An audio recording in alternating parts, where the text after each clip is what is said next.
અંકલેશ્વરના ગડખોલ વિસ્તારમાં મકાન ભાડેથી રાખી અંદર ડ્રગ્સનું ઉત્પાદન કરવાના કૌભાંડનો પર્દાફાશ થયો છે. ડીઆરઆઈની ટીમે દરોડા પાડી ₹40 લાખનો મુદ્દામાલ જપ્ત કર્યો છે.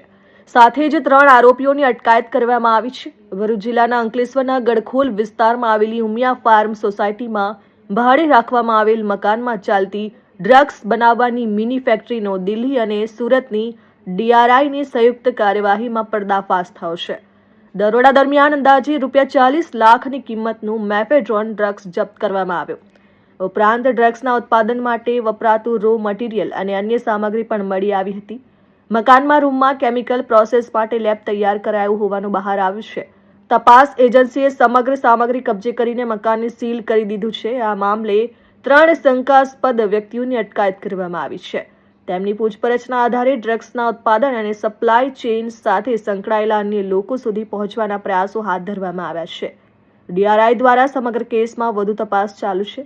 તપાસ પૂર્ણ થયા બાદ ડ્રગ્સના નેટવર્ક અને અન્ય સંડોવાયેલા લોકો અંગે વધુ વિગતો સામે આવે તેવી શક્યતા છે. અત્રે ઉલ્લેખનીય છે કે ભરૂચ જિલ્લાના અનેક ઉદ્યોગો આવેલા છે, જેના કારણે અનેક ફાર્મા કંપનીઓ કાર્યરત છે.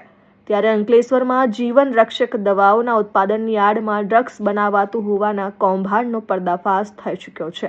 ત્યારે વધુ એક વખત નશાનો કાળો કારોબાર ઝડપાતા खड़बड़ाहट मची जवा पाम्यो है. और कितनी मात्रा में मटेरियल्स मिला है, क्या मटेरियल मिला है? कॉस्टिंग क्या होगा सर? और दूसरा रो मटेरियल सेमी फिनिश और फिनिश गुड। कितने की रकम कितनी होगी अंदाज से? सर अंदाज से कितनी रकम होगी प्लीज? Around 40 lakhs. जी 40 lakhs 40 crore 40 lakhs.